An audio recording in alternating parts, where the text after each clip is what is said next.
ஆண்டாள் திருவடிகளே சரணம்.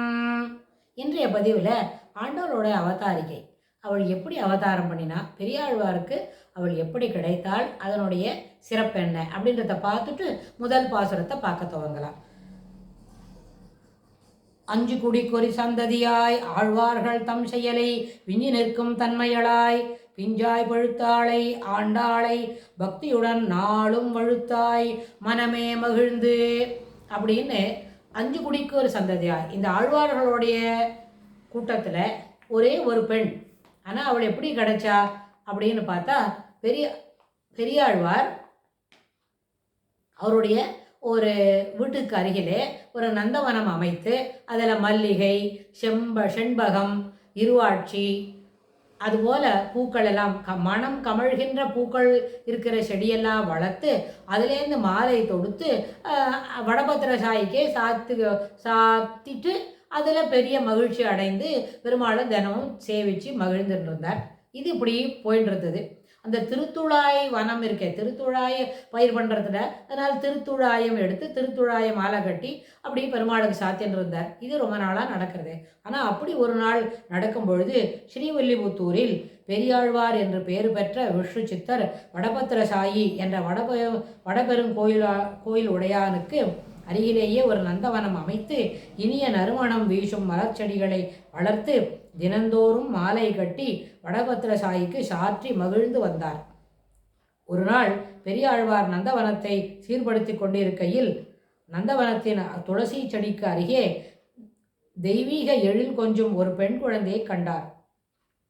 அன்று ஆடி மாதம் பூர நட்சத்திர திருநாள். முன்பு திரேதாயுகத்தில் ஜனக மகாராஜா யாகம் செய்வதற்காக பூமியை உழுதபொழுது அதிலிருந்து சீதை என்கிற பெண் குழந்தை, தெய்வீக குழந்தை கிடைத்தது போல பெரியாழ்வாருக்கும் இந்த மகள் என்ன அந்த துளசி செடிக்கு அருகிலே கிடைத்தாள். தோன்றியது போல இன்று பெரியாழ்வார் நந்தவனத்தை செப்பனிடும் பொழுது துளசி செடியின் அருகிலேயே ஆண்டாள் கிடைத்தாள். குழந்தையை வாரி அணைத்து நேரே வடபெருங்கோயிலுடையான் சன்னதிக்கு சென்று, பெருமானே, உன் அருளால் கிடைத்த இந்த குழந்தையை உனக்கே சமர்ப்பிக்கின்றேன் என்று எம்பெருமானின் திருவடிகளில் வைத்து வணங்கி குழந்தையை தன் இல்லத்திற்கு எடுத்துச் சென்றார். அவர் மனைவி விரஜை, பெரியாழ்வாருடைய மனைவி விரஜை மட்டற்ற மகிழ்ச்சியுடன் குழந்தையை வாங்கி கொண்டு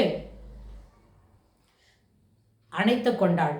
பூமியில் கண்டெடுத்த குழந்தை ஆதலால் கோதா தேவி, கோதா என்றால் கோ என்றால் பூமி என்று பெயரிட்டு மகிழ்ந்தனர்.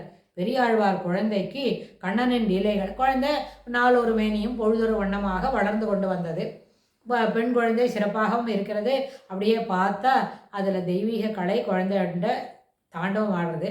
ஆனால் பெரியாழ்வார் என்ன பண்ணார், தினமும் குழந்தைய உட்காந்து வச்சு கிருஷ்ணருடைய அழகான லீலைகள், கிருஷ்ணருடைய குறும்பு, கிருஷ்ணனுடைய சிறப்பான செயல்பாடுகள், அவர் எப்படி சிறு குழந்தையாக இருக்கும்போது சகடாசுர வதம், பகாசுர வதம், அதுக்கப்புறம் இன்னும் என்னெல்லாம் அவர் பூத்தனைக்கு பால் கொடுத்தது, அவள் கொடுத்தாளா பால், இவர் மோட்சம் கொடுத்தாரா அப்படின்றதும், ததிபாண்டவனுக்கு மோட்சம் கொடுத்தது. பெருமாள் சின்ன வயசில் வாசலில் நாவல் பழம் பார்த்தாக்க அவளை நில்லு, எனக்கு நாவல் பழம் கொடுன்னு கேட்டாகமா. அப்படி கேட்டாச்சுன்னு சொன்னால் இருன்னா அவளுக்கு எதனா காசு கொடுத்தா தானே கொடுப்பள். அவள் என்ன பண்ணுவாள், நேராக நந்தகோபநாத்தில் நிறைய பெரிய பெரிய பானையில் நெல்லெல்லாம் வச்சுருக்கோம். இந்த சின்ன குழந்தையா அது 2 கையில் நெல் எடுக்கும் தான், ஆனால் 2 கையிலேருந்து எடுத்தது தெரியாது வெளியில். அதில் ஒன்றில் மாற்றிட்டு கிழெல்லாம் செஞ்சு அந்த கொல்லை பக்கத்துலேருந்து வாசலில் கொண்டு வரத்துக்குள்ள அந்த சின்ன பிஞ்சு கையில் ஒரு பிடி நெல் கூட இருக்காது. ஒரு 7-8 நெல் 10 நெல் தான் உட்காந்து ஒட்டின்னு இருக்கோம். இதை கொண்டு வந்து கொடுத்துட்டு, இதுக்கு எனக்கு என்ன கொடுக்குற, நாவல் பழம் கொடு அப்படின்னு அந்த நாவல் பழக்காரியை கேட்குவான். அந்த குழந்தை கேட்டவுடனே அவள் நினச்சிப்பலாம், என்ன ஒரு 5-15 நெல் வச்சுட்டு இது நாவல் பழம் கேட்குறது அப்படின்னு நினச்சிப்பலாம். பெருமாள் என்ன பண்ணுவாராம், இதை உன்னோட இதில் காட்டு அப்படின்னு அவளோட அந்த தலைமாட்டுக்கு வச்சுக்கிற ஒரு சீமாடுன்னு ஒரு துணி ஒன்று சுருட்டி தலைமையில் வச்சுப்பான். அந்த துணியை காட்டணும்னு அந்த துணியில் அந்த நெல்லெல்லாம் தட்டி விட்டுடுமா அந்த குழந்தை கொடுத்தோன்னா அவளை அது கையில் மறுபடியும் அது கையில் எவ்வளோ கொள்ளுமோ அது மாதிரி ஒரு 8 நாவல் பழமோ 10 நாவல் பழமோ கொடுத்துட்டா குழந்தை அது உள்ளே எடுத்துன்னு வந்துடும். ஆனால் அவள் பக்கத்தில் போய் நின்று மறுபடியும் அந்த துணியை திறந்து பார்த்தா அந்த நெல் அத்தனையும் தங்கமணியாக மாறி முத்து பவழம் போல் பளபளன்னு மின்னுமா. அது அவளுக்கு ரொம்ப சந்தோஷமாக இருக்குமா. என்ன குழந்தை கொடுத்த நெல் அப்படியே இதெல்லாம் மாணிக்கமாக மாறி போச்சு அப்படின்னு நினச்சிப்பலாம். அந்த கதையெல்லாம் பெரியாழ்வார் வந்து ஆண்டாளுக்கு சொல்லுவலாம். ஆண்டாள் அப்படியே புலகாங்கிதமாக கேட்டு சிரிச்சு போகலாம். என்ன இது இப்படி இந்த கையில் கொண்டு வந்த நெல் மணி மாறுமா அப்படின்னு. அதனால் அதுபோல் ததிபாண்டவன் மோட்சம், நெல் கொடுத்துட்டு நாவல் பழம் வாங்கின கதை, பெருமாள் வந்து உரியில் போய் வெண்ணெய் திருடி தட்டி எடுத்துன்னு வந்தது, அவளுடைய சகாக்களோட எல்லார் வீட்டுக்கும் டேர்ன் வச்சுட்டு ஒருத்தருக்கும் ஒரு நாளைக்கு போய் பார்த்துட்டு வந்தது. அப்புறம் 5 லட்சத்து கோபிகைகளும் சேர்ந்து பெருமாள்கிட்ட வந்து ஆளுக்கு தினமும் கிருஷ்ணரை நான் கொஞ்ச நேரம் என்னோட கொஞ்ச நேரம் விளையாடுறதுக்கு கொடுன்னு கேட்பாளாம். அதனால் யசோதை என்ன பண்ணாலாம், ஒரு டியூட்டி ரோஸ்டர் மாதிரி ஒரு சார்ட்டர் போட்டுவிட்டு எல்லாரும் 1 மணி நேரம் தினம் வந்து குழந்தைய முழிச்சுட்டுருச்சு அதுங்கிட்ட விளையாடிட்டு போகலாம். அப்படின்னா ஒரு நாளைக்கு 6 பேர் 5 பேர் அப்படின்னு இருந்தால் 1 வருஷம் ஃபுல்லாக ஷெட்யூல் டைட்டாக இருக்குமா. இதுபோலெல்லாம் கிருஷ்ணரோட எல்லாரும் விளையாடினா குழந்தை ரொம்ப அழகாக இருக்கும். எல்லாருக்கும் கீழே அந்த 1 மணி நேரம் எப்படாப்பா முடிஞ்சு போகிறதுன்னு நினைப்பா.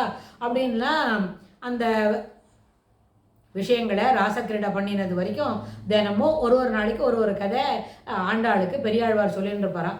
இதெல்லாம் பார்த்த உடனே ஆண்டாளுக்கு நமக்கு கூட இப்படிலாம் ஒரு வாய்ப்பு கிடைச்சா நன்னா இருக்கும் போல இருக்கே, ரொம்ப நன்னா இருக்கே அப்படின்லாம் யோசித்துப்படாம். ரொம்ப சந்தோஷமாக இருக்கும். சிலப்போ தன்னுடைய தகப்பனார்கிட்ட இதை சொல்லி என்ன பகிர்ந்துப்பள். நிறைய நேரத்தில் தான் மட்டுமே என்ன அதை பார்த்து சந்தோஷப்பட்டுப்பள். தன் மனம் சந்தோஷம் அடையிறத தெளிவாக புரிஞ்சுப்பள். இப்படி நான் குழந்தைக்கு 4 வயசு 5 வயசு அப்படியே முள்ள கொஞ்சம் கொஞ்சமாக வளர்றது. அதே மாதிரி சமயத்தில் பெரியாழ்வார் துளசி மாலையை பெரிய கூடையில் கட்டி வச்சுட்டு பெருமாளுக்கு எடுத்துன்னு போனோம் காத்துருக்கார். ஒரு நாள் என்ன பண்ணாலாம், அவள் அந்த மாலையை தனக்கு போட்டு பார்த்துட்டு நன்னா இருக்கு போல இருக்கே, இப்படி தான் பெருமாள் கூட சாத்தி போகிறா அப்படின்னு நினச்சிட்டு வச்சு விட்டார். இது தினம் தான் நடக்கிறது. ஆனால் ஒரு பர்டிகுலர் நாளில் பெரியாழ்வார் வந்து இதை பார்த்து விட்டார். என்ன அசட்டுத்தனம் பண்ணுற, பெருமாளுக்கு நான் தொடுத்து வச்சுருக்கேன், நீ அதை போட்டுன்னு பார்க்குறியே, இல்லைப்பா இது சரியாக இருக்கா அழகாக இருக்கான்னு பார்த்துட்டேன் அப்படின்னு சொல்லித்தான் குழந்தை வித் ஆல் ஹர் இன்னசென்ஸ். குழந்தைக்கு தெரியாது அது. அதனால் அவர் என்ன பண்ணார், அந்த துளசி மாலையை அப்படியே வச்சுட்டு வேறு ஒரு துளசி எடுத்து மறுபடியும் துளசி மாலையை தயார் பண்ணி கொண்டு போய் கொடுத்தாராம். பெருமாள் முகத்தில் முகம் வாட்டத்தோடு இருந்தார். திருமுகம் வாட்டத்தோடு இருந்தது. என்ன வாட்டத்தோடு இருக்குது தெரியலையே அப்படின்னா, நீ ஏன் அந்த மாலை கொண்டு வராமல் இது வேற என்ன மாலை கட்டின்னு வந்திருக்க, வாசனையாகவே இல்லை போல இருக்கே அப்படின்னு நினச்சிட்டு பெருமாள் முகம் வாட்டத்தோடு இருந்துச்சு. என்ன வாட்டமாக இருக்குன்னா, இந்த மாதிரி ஏன் கொண்டு வரலன்னா, இப்போ பெரியாழ்வாரே இதனால தான் நாழி எடுத்து அவள் வந்து குழந்தை நம்மாத்து குழந்தை அதை போட்டுன்னு பார்த்துருது. அதனால் என்ன பண்ண முடியல, அதை சுவாமிக்கு சமர்ப்பிக்கிறதுக்கு இல்லை. அதனால் புதுசாக துளசியை மறுபடியும் தயார் பண்ணி அதை மாலை கட்டி எடுத்துன்னு வரதுக்கு காமணி ஜாஸ்தியாக எடுத்து அப்படின்னு ஆழ்வார் வந்து தன்னுடைய காலதாமதத்துக்கு ஒரு காரணத்தை சொல்லி நிஜமான அந்த விஷயத்தை சொல்லி இதை சொன்ன உடனே பெருமாள் என்ன சாதிச்சாச்சா, இல்லை அவள் சூடி கொடுத்த மாலையே நன்னா இருக்குது, வாசனையாக இருக்குது, எனக்கு அதுவே ஏற்புடையது தான், நீ அப்படியே கொண்டு வா அப்படின்னு சொல்லியாச்சா. அப்படி பெருமாளே அப்படி சாதிச்ச உடனே பெரியாழ்வாருக்கு தோணித்தான், இது என்ன இந்த குழந்தை சூடி கொடுக்கறது போய் பெருமாள் பரவாயில்ல அப்படி கொண்டு வா சொல்கிறார, இதில் ஏதோ விஷயம் இருக்கும் அப்படின்னு சொல்லி இன்னும் அவருக்கு ஆழ்வாருக்கு தன் குழந்தைங்க மதிப்பும் விசுவாசமும் அன்பும் பரிவும் மேலோங்கி இருந்தது.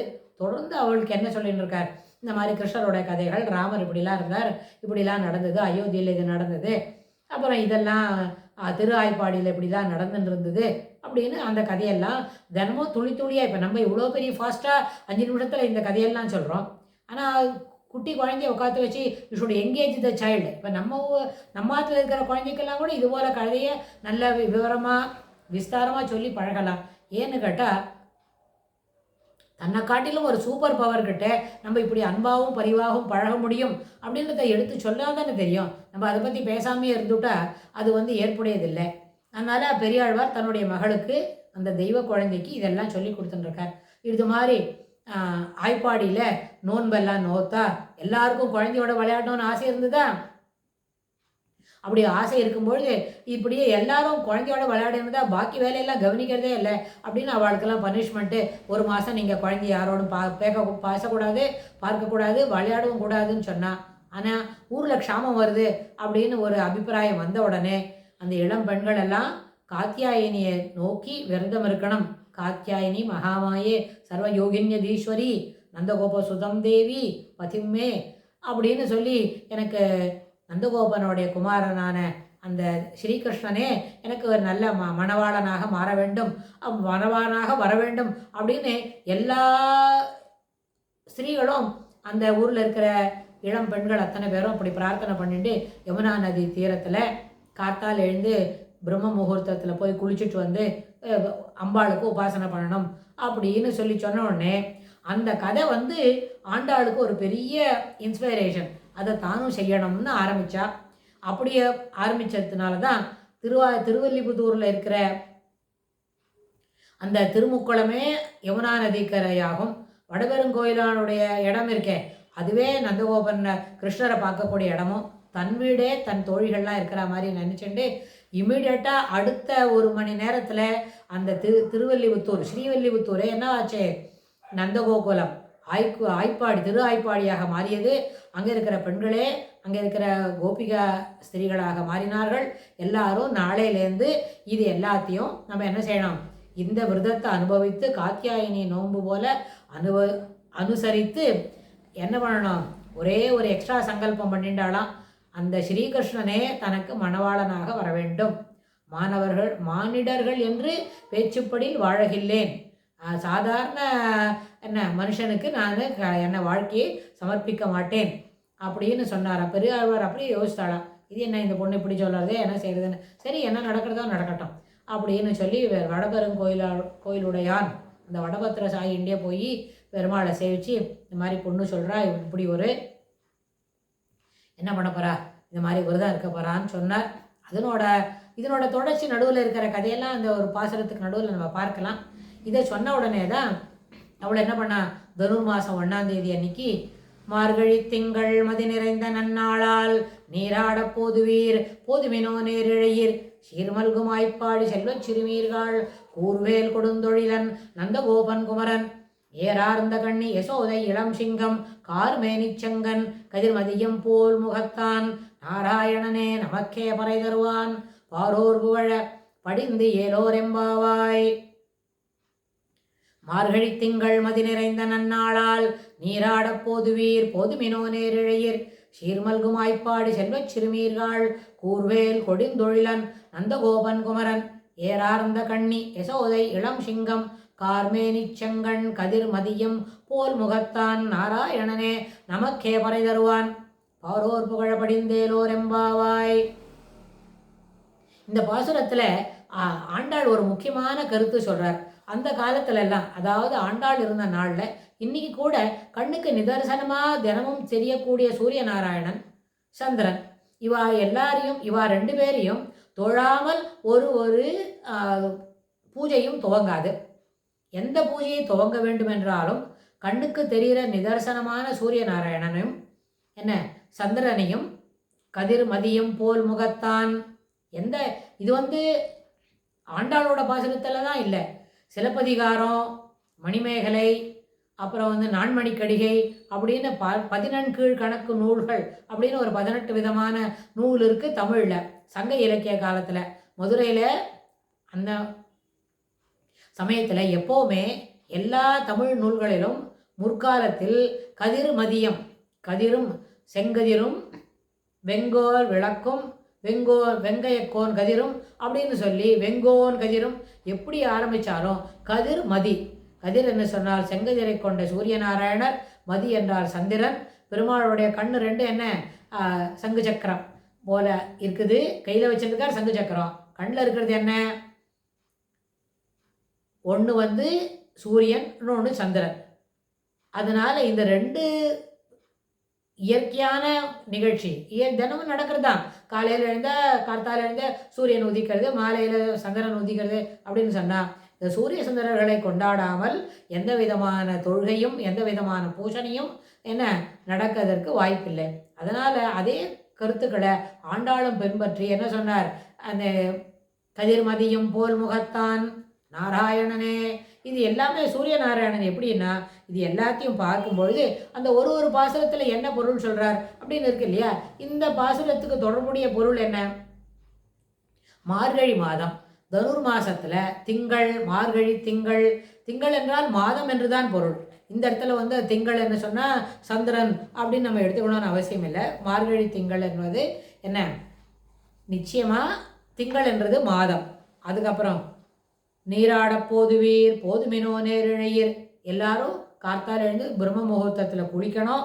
அப்புறம் வந்து சீரு மல்கும் ஆய்ப்பாடி செல்வச் சிறுமீர்கள், அவள் நம்ம சொன்னோம் இல்லையா, இந்த ஸ்ரீவல்லிபுத்தூரையே திரு ஆய்ப்பாடியாக நினச்சின்றதுனால இங்கே இருக்கிற பெண் குழந்தைகள்லாம் யார்? ஆய்ப்பாடி செல்வச் சிறுமீர்கள், எல்லாரும் ரொம்ப பண வசதியும் மனோபலமும் பணபலமும் சிறந்தது மேன்மையாக இருக்கக்கூடியது சிறுமீர்கள், எல்லாரையும் எல்லா சின்ன பசங்களாம் அப்படின்னு சொல்லி பெண்கள் எல்லாம் கூப்பிட்றா. அப்புறம் செல்வச் சிறுமீர்கள் கூர்வேல் கொடுந்தொழிலன் நந்தகோபன் குமரன். ஆமாம், இதில் நந்தகோபனுக்கு எப்படி கூர்வேல்னு வந்தது? கொடுந்தொழிலானாமே. அவர் கொடுந்தொழிலன் இல்லையே, சாதாரணமாக பசு எல்லாம் பாலை கறந்து அதுக்கு வெண்ணெய் மோர் நெய் தயிர் அப்படி தானே வியாபாரம் பண்ணிட்டு இருக்கார். அவர் எப்படி கொடுந்தொழிலனா ஆக முடியும் அப்படின்னு சொன்னால் அவர் ஏன் கொடுந்தொழிலன்னு சொன்னால், முதல்ல எல்லாருக்கும் டிசிப்ளின் சொல்லி தருவாராம். இப்படி தான் இருக்கணும்னு அந்த டிசிப்ளின் அனுசரித்த பிறகு தான் அவரோட பழகவோ பேசவோ முடியும். அதனால் அவர் கொடுந்தொழிலன்றத இவள் பனிஷ்மெண்ட் கொடுக்கறதா மனசில் வாங்காமல் சிறப்பான கொள்கைகளுக்காக தன்னை தயார்படுத்தி கொள்ளுவர் அப்படின்னு. அவர் யாருன்னு கேட்டால் நந்தகோபன் குமரன். அந்த வீட்டில் ஒரு பையன் இருக்கானே, ஒரு சிறு குழந்தை, அவன் யாருன்னு கேட்டால் கொடுந்தொழிலன். அவள் அப்பாவுக்கு கிருஷ்ணரை வளர்த்துண்ட நந்தகோபனுக்கு இப்படி ஒரு அட்ஜெக்டிவ் கொடுந்தொழிலன். அப்படி யாருன்னு கேட்டால் அவர் நந்தகோபன் குமரன். அந்த கிருஷ்ணன் யாரு? நந்தகோபன் குமரன். ஏறார்ந்த கண்ணி யசோதை இளம் சிங்கம்.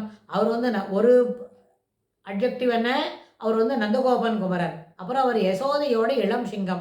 எந்த தாய்க்குமே தன் குழந்தை தான் பெரிய சிங்கமாக நினச்சிப்பாள். அவனை போல கிடையாது, அவன் ஏறு நடை பீடு நடை அப்புறம் மத்த கஜம் போல் நடந்து அப்படின்லாம் நடந்துப்பான்னு சொன்னால், அம்மா தன் குழந்தைய வசதியாக நினைக்கிறது நியாயம்தான். அது தனிப்பட்ட முறையில் சாதாரண மனுஷ குழந்தைய பற்றி நினைக்கும் போது, ஸ்ரீகிருஷ்ணர் தெய்வ குழந்தை. அது தெய்வமே எங்கே இருக்க அவதாரணம் பண்ணியிருக்கு. ஸ்ரீவைகுண்டத்துலேருந்து மொள்ளமாக அது சின்ன சில வேலைகளை செய்யறதுக்கு அது இங்கே வந்திருக்கு. அப்படின்னா அந்த குழந்தை ஏறார்ந்த கண்ணி, எப்பொழுதும் குழந்தைய முழிச்சு பார்த்துட்டு குழந்தை பத்திரமா இருக்கா, குழந்தை தூளியில் தூங்குறதா, அது என்ன பண்ணின்னு இருக்கு அப்படின்னு அதை பார்த்துட்டு இருக்கிறதுனால அவளுக்கு நன்னா கண்ணு பெருசாக ஆயின்றது தான். அதனால் ஏறார்ந்த கண்ணி யசோதை இளம் சிங்கம், யசோதையோட சிறு குழந்தை சிங்கம் போல் உள்ளவன் அப்படின்னு சொல்கிறார். அப்புறம் கார்மேனி செங்கண் கதிர் மதியம் போல் முகத்தான். இப்போ இந்த இடத்துல சொல்கிறா, முதல்ல சொன்னது மார்கழி திங்கள்ன்றது மார்கழி மாதம்னு ஆச்சு. இங்கே கார்மேனி செங்கண், அவர் அந்த ஸ்ரீகிருஷ்ணரோட அந்த குழந்தை இருக்கே, அது நல்ல மேகவண்ணம் பொருந்தியது. செங்கண் நல்ல சிவந்த கண், புண்டரீகாக்ஷன். அதுக்கப்புறம் கதிர் மதியம் போல் முகத்தான், அதாவது சூரியனும் சந்திரனும் தன்னுடைய கண்ணாக கொண்டிருக்கிற அழகான திருமுகத்தை கொண்டவன் யாரு? ஸ்ரீகிருஷ்ணன். அப்புறம் நாராயணன், அவனே நமக்கு பறை தருவான். இந்த இடத்துல ஒரு வார்த்தை பறை சொல்றாரா, நாராயணன்ற வார்த்தையை உபயோகப்படுத்துறாளா. இந்த பாசுரங்களில் இந்த 6 காட்சிகள் கொண்ட ஒரு நாடகம்னு நம்ம பார்த்தோம். இந்த 6 காட்சிகளில் என்ன நான் சொல்கிறேன், முதல்ல இப்போ தான் கேட்குறா பறை. இந்த பறைன்றது என்னன்னு கேட்டால், அந்த நம்ம சரணாகதி பண்ணணும், பெருமாளை அடையணும், அதுக்கு தேவையான வஸ்துக்கள் என்ன, அதற்கு அந்த கூட்டம் தேவையான வஸ்துக்கள் ஒரு 6 அல்லது 7 தேர்வு வைங்களேன். அந்த 7த்துக்கும் சேர்ந்த ஒரு இருக்கே அந்த காமுட் ஆஃப் வேர்ட்ஸ், அதுபோல் காமுட் ஆஃப் ஸ்வரம்னு சொல்லுவோம். அது மாதிரி காமுட் ஆஃப் வேர்ட்ஸ் சொன்னால் அதுக்கு பறை என்று பேர். இந்த ஏறார்ந்த கண்ணி யசோதை இளம் சிங்கம் கார்மேனி செங்கண், கார்மேனி நல்ல மேகவண்ணம் பொருந்தியவன், அவனுக்கு என்ன கதிரும் மதியும் தன்னுடைய திருக்கண்களாக உடையவன், புண்டரீகாக்ஷன் தாமரை போல நயனங்களை உடையவன், கண்டாரை மனக்கும் என்ன நல்ல சிறப்பான அழகான கண்களை கொண்டவன், திருக்கண்கள் அனைத்தும் அனைவரையும் மயக்கும். எல்லாரும் பார்த்தவரில் தோள் கண்டார் தோளே கண்டார் அப்படின்னு சொல்கிற மாதிரி கண்ணை பார்த்துட்டோமே நீங்கள் சுவாமியை வேறு எது திருவடியை சேவிக்கணும்னு கூட தோணாது. அப்படியே சுவாமியை நேராக பார்த்துட்டு இருக்கலாம்னு தோணும். அதுபோல் புண்டரீகாக்ஷன் தாமரை போல கண்களை உடையவனும் என்ன பாரோர் புகழ படிந்து இத்தனை அழகு உள்ளவன், இத்தனை பெருமையும் கீர்த்தியும் உள்ளவனை எல்லோரும் மகிழ்ந்து நாம் பாட வேண்டும் அப்படின்னு இதை சொல்கிறார். இது வெறும் வார்த்தைக்கு பத உரையை மட்டும்தான் ஆச்சு. இது கூட நம்ம என்ன பார்க்கலாம், இன்னும் உள்ளுரை பொருள் என்ன, அதனோட இன்னொரு பெர்ஸ்பெக்டிவில் என்ன பொருள் அது கொடுக்கும்ன்றது அடுத்த பதிவில் பார்க்கலாம். ஆண்டாள் திருவடிகளே சரணம்.